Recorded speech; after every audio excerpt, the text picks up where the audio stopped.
Welcome to Determined to Succeed. I'm your host, Dawn Mullarney, also known as the Unique Connector. So I'm so excited to have Blake on the show today. So, Blake, I want to ask you this question because so many businesses, I think, can find this helpful. So, why is business credit so important? Good question. First off, thanks for having me. I greatly appreciate it. A great opportunity. Business credit is very important. I like to kind of refer to it as corporate credit. There's really three kinds of credit. As everyone knows, there's personal credit, starts at 18, 0 to 850. You then have business credit, and business credit is very common. And what I mean by that is someone needs funding, they need money. Anytime they need that, they have to go to the bank, personal guarantees, house, collateral, whatever it may be. Well, that's where business and personal, they kind of collide with each other. So what we focus on is corporate credit. Very different, built completely different. It goes on a scale of 0 to 100. So that's completely different. And how it's actually built is unlike personal credit, where you don't want to spend a lot because as you spend more, as you're spending money, your personal credit goes down. Corporate credit's the exact opposite. The more you spend, the more you get. Some of the biggest benefits, just right off the top, 10 to 50 times more power in terms of lending for capital that your business can receive. The big one that I always feel about is it protects yourself and your personal assets. So when you do need to get funding from a corporate standpoint, the business stands alone, so you don't have to use personal collateral. Like I said, kind of protecting yourself at the end of the day. But really, it's about getting yourself fundable so your business can grow and scale. So I hope that kind of answers it in a nutshell. Yeah. Well, and this is why I thought I'd be a great have you on the show would be a great guest because, even though I was in banking and wealth management, we didn't talk about this kind of stuff exactly, depending on the certain client. But this is where I think it's different because I was in banking and you aren't in a bank. And so how it's kind of different and how others should be mindful of these things, but also to think about things. And even me too, now that I'm a business owner, these are things that I need to be knowledgeable about or to think about. And so this is where I think, what kind of things do you think listeners should really know about that they have a business and why what you do is so important? Yeah, and you're right. The biggest thing that I always tell people is this is all about setting a foundation for you and your business. So many times businesses fail due to cash flow, 86%. And it's hard. It's hard. We understand things like COVID have happened, or I kind of joke, but what if Armageddon happens? Mm. We don't know. We don't have the magic wand. And the biggest reason businesses fail with cash flow is they're using personal. So what happens is you can only use so much personal guarantees, or you only have so much available to you. And all of a sudden you're going, I can blow up, I can expand, I can grow. And you go to, and you can't. So what we focus on, like I was saying, and why it's so important to you is one, it gets you the funding you need for your business, usually with lower interest rates. But again, it all comes back to simply protecting yourself by separating the business from your personal. What you want to do is your business has an EIN. Every business does. That Mhm. is technically a separate person. So you have your personal and you want your business to be its own person so it can fund itself at the end of the day. So it is not an easy process. Some of the catches with it is 7% of businesses actually report to the corporate business credit bureaus, such as Dun and Bradstreet, Equifax Business. And again, I say business because they are business, Experian Business as well. So those are kind of the three main stakeholders when it comes to personal versus business credit. Okay. And so what if someone is wondering, ooh, business credit card. Mm-hmm. Why would I just use a credit card, get a business credit card? Cause there's this, I don't have to pay for a bit, it's 0% down, all this things. So what would you say to someone right now that's kind of looking at those things or kind of like being glued to that right now? Yep, that's an awesome question. That one is something we come across a lot. At the end of the day, those business credit cards are still tied and backed by your social. So those are still personally guaranteed cards. And I'm going to use a great one as an example. American Express Platinum, business card, corporate card, does not report to the Business Credit Bureau. So Mm. all of these cards are still backed by your social that are not reporting to business or corporate credit at the end of the day. Ooh, okay. And I guess, too, since, they have all these things of like 0% for the first year, whatnot. So people are getting glued to that, thinking it's best for them to do right now instead of going your route. So, what if someone right now is kind of like, what is, I guess, even a typical kind of client that even comes to you right now? Is it from the ground? Is it they've been running their business for a while? Tell me more. It's all over the books. We've helped anything from startups all the way up to about 50 to $60 million a year. It's literally all over, people that have been in business for 15 or 20 years. The contractor space has been really, really good.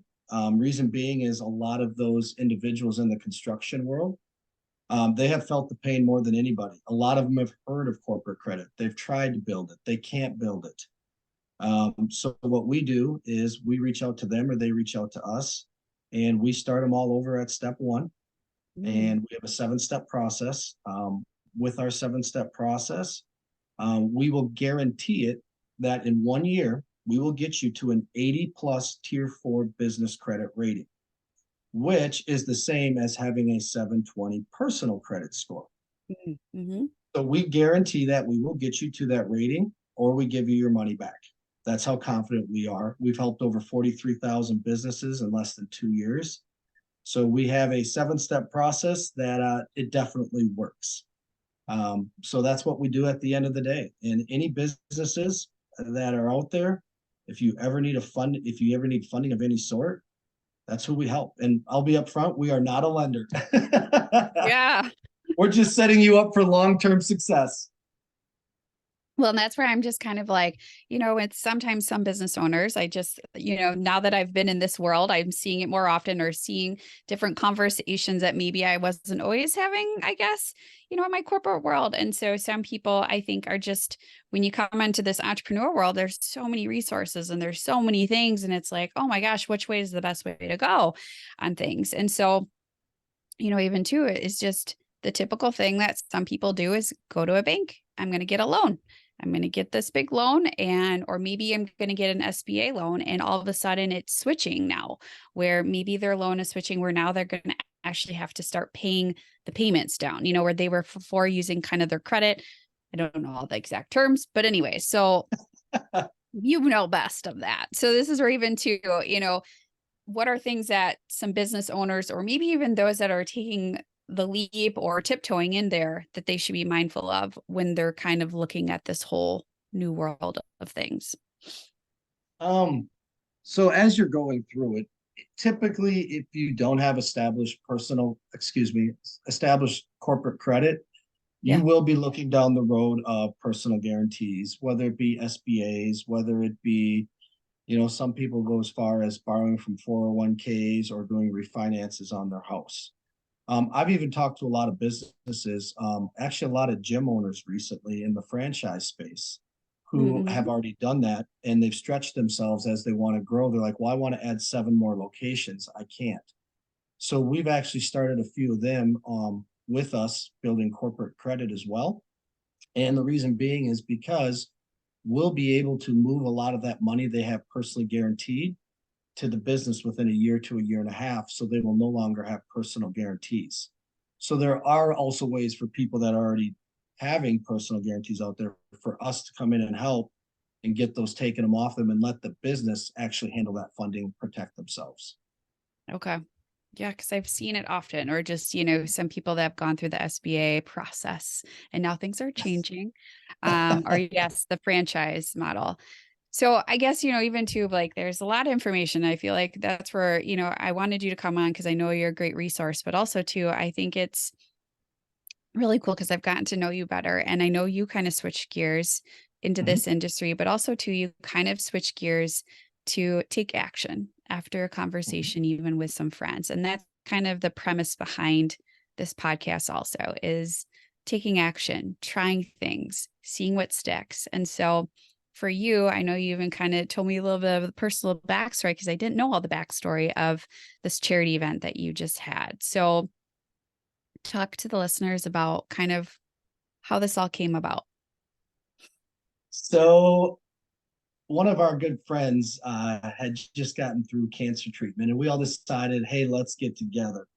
So we grilled out, it was March, grilled out some steaks, sitting around, just relaxing and talking. And as a group, we all started talking about maybe who we are, what we are. And a couple of us shared some personal stories that were pretty deep. And as it went around the table, we seen a common thing. Here we are, four men who are just now opening up possibly about mental health, I guess is really what it comes down to. A Mm-hmm. lot of us had never told people, we buried it. So we start thinking about what is really going on and how do we make an impact to help others. And I personally feel a lot of it starts at a very young age. And we happen to know that we have members that are part of the school board that know one of the number one topics currently with our community here is mental health. So together, we all started throwing ideas at this dinner, and it happened. We said, we're going to create this, and it's going to be called Let's Golf About It. That is the name of the charity. We started off just going, hey, this will be fun. We'll make this work. And then our first event was actually September 9th. And let me tell you, the outpour from the community, I mean, it left me speechless to see the people that attended, that were there. I get a little choked up once in a while, so I apologize. But the way the community wrapped their arms around what we're doing, we're trying to raise awareness. We're trying to help. And a lot of the reasons I really started thinking about younger kids, myself personally, is it's something I've dealt with. And I know at a young age, I couldn't go talk to a guidance counselor. They know me, or kids see me go in there and then you get picked on, or what's going on, something's wrong. I couldn't talk to my parents. I was embarrassed. I sure can't talk to my friends. So, really, what outlet do we have at a young age? And unfortunately, there's outlets. Mine, I didn't tell anybody until I was in my mid 30s. I buried it, and it finally came out. But it's not about me. It's about why I want to make that impact. Is I feel that kids at a young age, those are the ones that need that help. So we've partnered with the Wisconsin Dells School Board and some other organizations here in town to go ahead and start helping funding. A lot of it is going to be for online counseling.